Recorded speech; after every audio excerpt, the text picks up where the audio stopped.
Dear students, welcome to Adomit physics. ICSE class 10 का जो chapter 1 है जिसका नाम है फोर्स, वो यहाँ पे हम डिस्कस करने जा रहे हैं।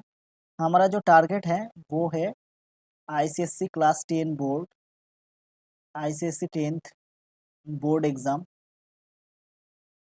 2026। इसको टारगेट करके हम यहाँ पे वीडियो बना रहे हैं। लेकिन उसके आगे जो साल होते हैं 27, 28, 29, ये सारे सालों के लिए भी ये वीडियो बहुत ही इम्पोर्टेंट रहेगा। तो जो 26 वाले हैं स्टूडेंट्स, वो ज़रूर सारे वीडियो देखिए, तो यहाँ पे ही आपका पूरा तैयारी हो जाएगा। तो इस चैप्टर में टोटल 9 पॉइंट्स हैं, टॉपिक्स हैं। तो इस वीडियो में हम टॉपिक 6 तक यहाँ पे डिस्कस करेंगे। अगले वीडियो पे हम टॉपिक 7, 8, 9 डिस्कस करेंगे। तो उसके बाद एक या दो वीडियोज़ में हम जो एक्सरसाइज क्वेश्चंस हैं वो हम यहाँ पे डिस्कस करेंगे। तो टोटल 3 या फिर 4 वीडियो में ये चैप्टर कवर हो जाएगा। तो चलिए वीडियो को स्टार्ट करते हैं। तो पहला जो टॉपिक है मोशन, और जो 3 टाइप्स ऑफ मोशन है वो हम यहाँ पे डिस्कस करेंगे। तो मोशन क्या होते हैं? मान लीजिए कोई एक ऑब्जेक्ट है और वो ऑब्जेक्ट किसी टाइम के बाद अपना पोजीशन अगर चेंज करता है तो इसका मतलब है वो मोशन में है। उसका जो स्टेट है उसको हम बोलते हैं स्टेट ऑफ मोशन, है ना। तो मोशन जनरली 3 टाइप्स होते हैं। एक होते हैं ट्रांसलेशनल मोशन, दूसरे होते हैं रोटेशनल मोशन और तीसरे होते हैं रोलिंग मोशन। आपके जो सिलेबस है सेलिना पब्लिकेशन का जो बुक है वहाँ पे ट्रांसलेशनल मोशन के बारे में बोला गया है, रोटेशनल मोशन के बारे में भी बोला गया है, लेकिन रोलिंग मोशन वहाँ पे नहीं डिस्कस किया गया है। फिर भी हम यहाँ पे तीनों टाइप ऑफ जो मोशन है वो डिस्कस करेंगे। तो पहले हम डिस्कस कर लेते हैं translational motion. Translational motion translational motion क्या होता है? मान लीजिए एक ऑब्जेक्ट है, उसके ऊपर एक फोर्स अप्लाई किया गया है और इस फोर्स अप्लाई करने से इसका मोशन अगर लीनियर के बराबर होगा, मतलब जो जिस डायरेक्शन में हमने फोर्स अप्लाई किए हैं उसी डायरेक्शन में अगर होगा, मतलब ये अगर स्ट्रेट लाइन में मूव करता है तो इसका जो मोशन होगा उसको हम बोलते हैं ट्रांसलेशनल मोशन। जैसे कि एग्जांपल हो गया, किसी फ्रिक्शनलेस मतलब स्मूथ सरफेस पे एक ऑब्जेक्ट रखा गया है और उसको आपने पुश किए हैं, तो क्या होगा? वो ऑब्जेक्ट स्ट्रेट लाइन में यहाँ पे मूव करते जाएगा, स्लाइडिंग करते जाएगा। अब दूसरा जो मोशन है वो होते हैं रोटेशनल मोशन। रोटेशनल मोशन,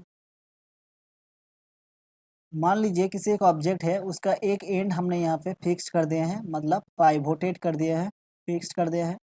अगर इसके ऊपर एक फोर्स हमने यहाँ पे अप्लाई किया है फ्री एंड पे, तो क्या होगा? इसका ट्रांसलेशनल मोशन नहीं होगा, ये क्या हो जाएगा? ये घूम जाएगा, मतलब इसका रोटेशनल मोशन आ जाएगा, है ना। ये फिक्स्ड पॉइंट होगा और उसके अराउंड ये रोटेट करते रहेंगे। तो ये जो रोटेशनल मोशन होते हैं, क्या होता है कि किसी एक फिक्स्ड पॉइंट के अराउंड किसी ऑब्जेक्ट का मूवमेंट होते हैं, तो उसको हम बोलते हैं रोटेशनल मोशन। और उसका जो एक्सिस ऑफ रोटेशन होते हैं वो ये जो फिक्स्ड पॉइंट है, पाइवोटेड पॉइंट है, उसके थ्रू पास करता है। जैसे कि हो गया एक ऑब्जेक्ट को अपने एक स्ट्रिंग से यहाँ पे अगर अटैच करते हैं और उसको आप यहाँ पे घुमाते हैं, तो ये आपका जो आप जहाँ पे पकड़े हैं तो ये हो गया पाइवोटेड पॉइंट, और ये जो स्ट्रिंग है वो क्या होगा? यहाँ पे सर्कुलरली यहाँ पे मूव करेगा। तो इसका जो मोशन हो गया सर्कुलर मोशन, यानी रोटेशनल मोशन हो जाएगा, और इसका जो रोटेशनल एक्सिस होगा वो होगा ये वाला, है ना। तो ये हो गया रोटेशनल मोशन। इसका जो एग्जाम्पल है, ये एक एग्जाम्पल हो गया, किसी ऑब्जेक्ट को हम एक स्ट्रिंग से अटैच करके रोटेट करते हैं, तो वो हो गया एक रोटेशनल मोशन। सेकेंड जो हो गया motion of ceiling fan. Motion of ceiling fan, ये भी एक रोटेशनल मोशन है। कैसे रोटेशनल मोशन है? एक सीलिंग फैन में क्या रहता है, एक यहाँ पे डिस्क रहता है ना, और जो 3 ब्लेड्स होते हैं वो यहाँ पे कनेक्ट होते हैं कुछ इस तरीके से, और ऊपर से नीचे तक यहाँ पे एक रॉड यहाँ पर रहता है। और ये जो डिस्क है इसका एक ये पॉइंट होता है जो फिक्स्ड रहता है, और ये जो रॉड रहते हैं ना, ये एक्चुअली एक्सिस के काम करते हैं। तो ये हो गया रोटेशनल एक्सिस, और ये हो गया पाइवोटेड पॉइंट, और ये पूरा बॉडी रोटेट करता है। तो ये हो गया एक रोटेशनल मोशन का एग्जांपल। और जो तीसरा मोशन है उसको हम बोलते हैं रोलिंग मोशन। रोलिंग मोशन क्या होते हैं? ये जो ट्रांसलेशनल मोशन है और जो रोटेशनल मोशन है, इसका मिक्स होता है रोलिंग मोशन। मान लीजिए कोई एक ऑब्जेक्ट है, अगर वो रोटेट भी कर रहा है और साथ ही साथ लीनियरली मूव भी कर रहा है, तो उसका जो मोशन होगा वो होगा रोलिंग मोशन। जैसे कि एग्जांपल हो गया motion of tyres of cycle और बाईसाइकिल, ठीक है, साइकिल। तो ये हो गया रोलिंग मोशन का एग्जाम्पल। तो ये हो गया 3 टाइप्स ऑफ मोशन जो कि आपके सिलेबस में है। अब नेक्स्ट जो टॉपिक है वो होगा टॉर्क और मोमेंट ऑफ फोर्स। एक ही चीज़ का दो नाम है, torque end moment of force. तो इसे समझने से पहले एक linear motion that is translational motion का कॉज हम यहाँ पे समझ लेते हैं। मान लीजिए एक फ्री ऑब्जेक्ट है, तो उसके ऊपर अगर एक फोर्स हमने यहाँ पे अप्लाई कर दिए हैं, तो क्या होता है जनरली जिस डायरेक्शन में हमने फोर्स अप्लाई किए हैं उसी डायरेक्शन में इसका मूवमेंट होता है, मोशन होता है। इसका मतलब है कि एक फोर्स क्या करता है, ट्रांसलेशनल मोशन क्रिएट करता है। So force causes translational motion of an object. ठीक है, तो अब रोटेशनल मोशन कौन क्रिएट करता है? रोटेशनल मोशन के लिए क्या करना पड़ता है कि एक ऑब्जेक्ट के एक एंड पे हमें यहाँ पे फिक्स्ड करना पड़ता है, मतलब पाइवोटेड करना पड़ता है। उसके बाद फ्री एंड पे एक फोर्स अप्लाई करना पड़ता है। यहाँ पे भी फोर्स अप्लाई करना पड़ता है, लेकिन कंडीशन क्या होगा, एक एंड पाइवोटेड होना चाहिए। तो इसका दो कंडीशन है, एक हो गया फोर्स और एक हो गया पाइवोटेड पॉइंट, फिक्स्ड पॉइंट। सो ये दोनों मिलकर एक फिजिकल क्वांटिटी यहाँ पे अराइज करता है, क्रिएट करता है, जिसको बोलते हैं टॉर्क, जिसको हम टाउ से रिप्रेजेंट करते हैं। ये सिंबल है टाउ। और ये क्या होते हैं, ये इक्वल्स होते हैं जो फोर्स है उसका मैग्नीट्यूड मतलब वैल्यू, और जो पाइवोटेड पॉइंट है और जहाँ पे हमने फोर्स, जिस लाइन पे हमने फोर्स अप्लाई किए हैं नीचे से ऊपर तक, इस लाइन पे हमने फोर्स अप्लाई किए हैं, पाइवोटेड पॉइंट और उस लाइन का जो परपेंडिकुलर डिस्टेंस है, मान लीजिए इसको आर बोलते हैं, तो इसका गुना मतलब फोर्स इनटू जो perpendicular distance between pivoted point and line of acting the force, इसे हम बोलते हैं टॉर्क। तो इस टॉर्क की वजह से क्या होता है कि किसी ऑब्जेक्ट में रोटेशन आते हैं, मतलब टर्निंग आते हैं या फिर रोटेशनल मोशन आते हैं। सो क्या होता है कि टॉर्क और moment of force is responsible for rotational motion.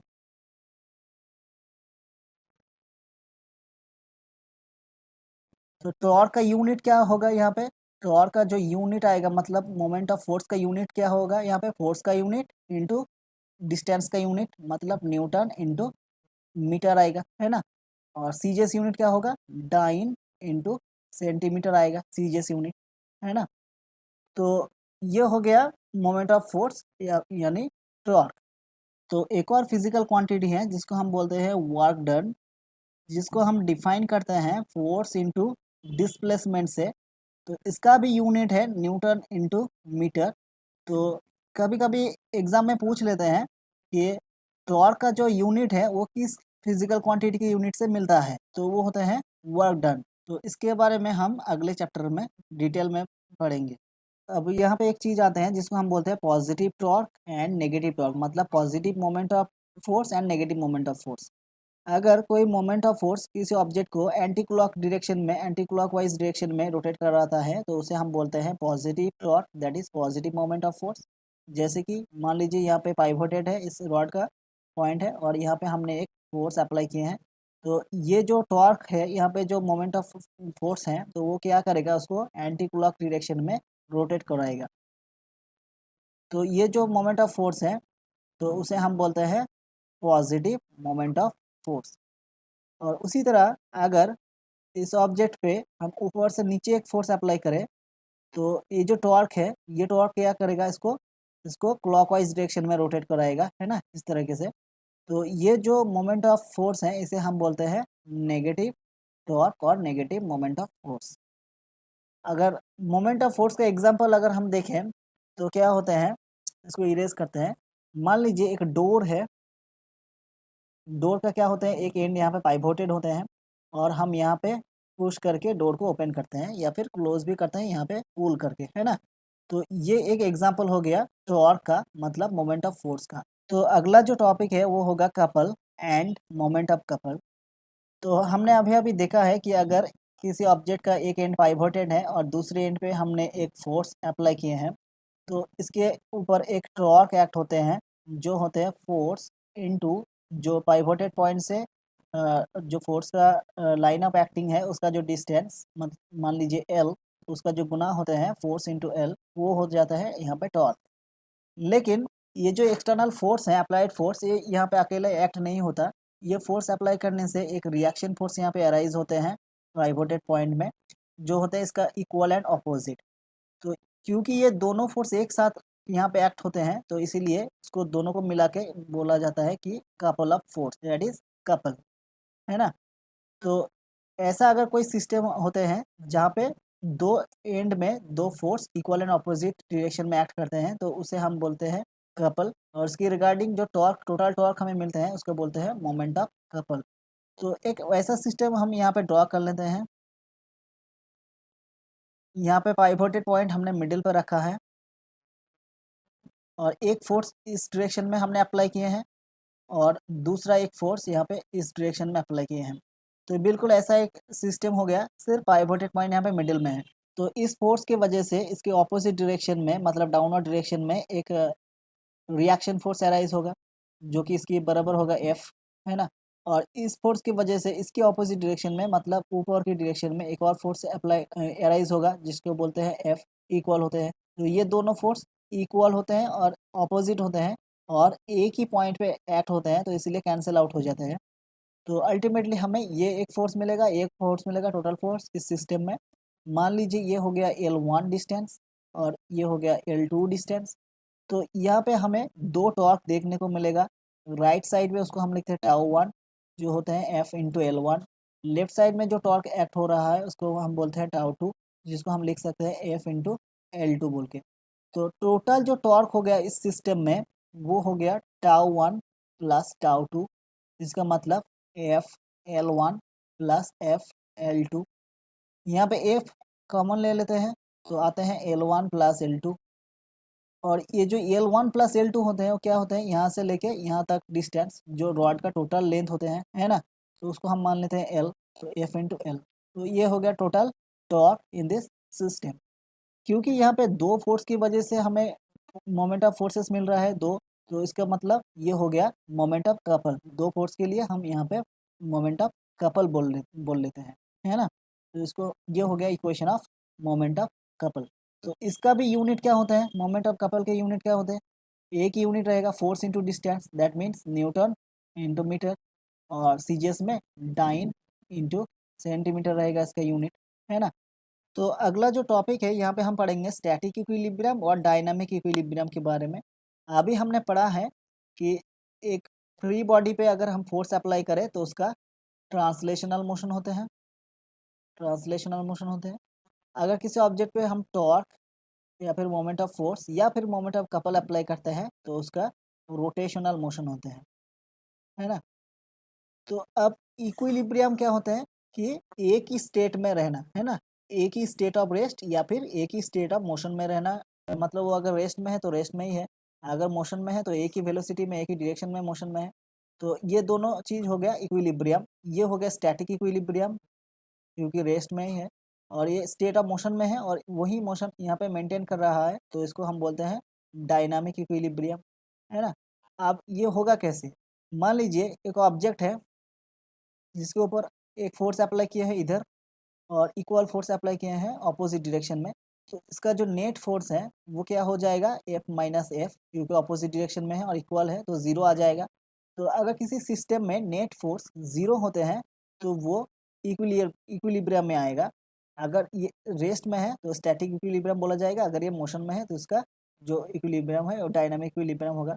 Similarly अगर एक ऑब्जेक्ट रोटेट कर रहा है किसी एक पॉइंट के अराउंड, मतलब एक एक्सिस के अराउंड अगर रोटेट कर रहा है, तो ये रोटेशन का जो कॉज है वो क्या होता है, टॉर्क, है ना। टाउ होता है इसका कॉज। अगर इस ऑब्जेक्ट पे नेट जो टॉर्क है वो अगर ज़ीरो रहते हैं तो वो क्या करेगा कि वही स्पीड लेके वही एक ही तरह से वो यहाँ पे रोटेट करता रहेगा। तो इसको हम बोलते हैं डायनामिक इक्विलिब्रियम, ठीक है। तो इसको भी हम बोलते हैं, क्योंकि ये मोशन में है तो इसे हम बोलते हैं डायनामिक इक्विलिब्रियम, इक्विलिब्रियम, है ना। तो ये हो गया स्टैटिक इक्विलिब्रियम, अगर ये रेस्ट में है तो, अगर ये मोशन में है तो ये डायनामिक इक्विलिब्रियम होगा, ये भी एक डायनामिक इक्विलिब्रियम होगा। अब यहाँ पे जान लेते हैं प्रिंसिपल ऑफ मोमेंट के बारे में। यहाँ पे क्या बोला गया है कि मान लीजिए किसी एक सिस्टम है यहाँ पे, और यहाँ पे एक पाइवोटेड पॉइंट है और यहाँ पे एक वेट यहाँ पे हमने लगाया है जिसको हम बोलते हैं W1, ये फोर्स का काम करेगा। और इस एंड पे एक और वेट लगाया है हमने, इसको हम बोलते हैं W2, है ना। और ये हो गया पाइवोटेड पॉइंट, इसको मान लेते हैं L1, इसको हम मान लेते हैं L2, ठीक है। तो ये क्या करेगा, ये यहाँ पे डाउनवर्ड डायरेक्शन में फोर्स अप्लाई करेगा, ये जो वेट है डाउनवर्ड डायरेक्शन में अप्लाई करेगा, तो ये क्या करेगा, इसको इस डायरेक्शन में रोटेट करने की कोशिश करेगा, मतलब क्लॉकवाइज डायरेक्शन में। अब ये जो वेट है ये क्या करेगा, इसको डाउनवर्ड डायरेक्शन में ये भी खींचेगा, लेकिन ये यहाँ पे एंटी क्लॉक डायरेक्शन में यहाँ पे रोटेट करने की कोशिश करेगा। तो प्रिंसिपल ऑफ मोमेंट क्या बोलते हैं, अगर ये सिस्टम इक्विलिब्रियम में है तो इसका मतलब क्या है कि जो मोमेंट ऑफ फोर्स जो क्लॉकवाइज डायरेक्शन में आते हैं वो, और जो मोमेंट ऑफ फोर्स जो एंटी क्लॉकवाइज डायरेक्शन में होते हैं वो, ये दोनों इक्वल होते हैं, है ना। तो eight equilibrium condition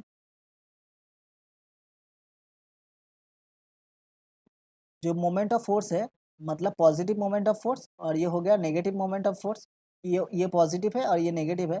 so positive moment of force torque लिख लेते हैं हम यहाँ पे, इक्वल्स टू नेगेटिव टॉर्क।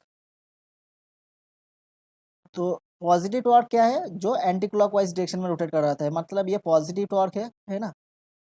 और ये होते हैं नेगेटिव टॉर्क। तो यहाँ पे टॉर्क क्या आएगा, पॉजिटिव टॉर्क, सो W2 इंटू L2।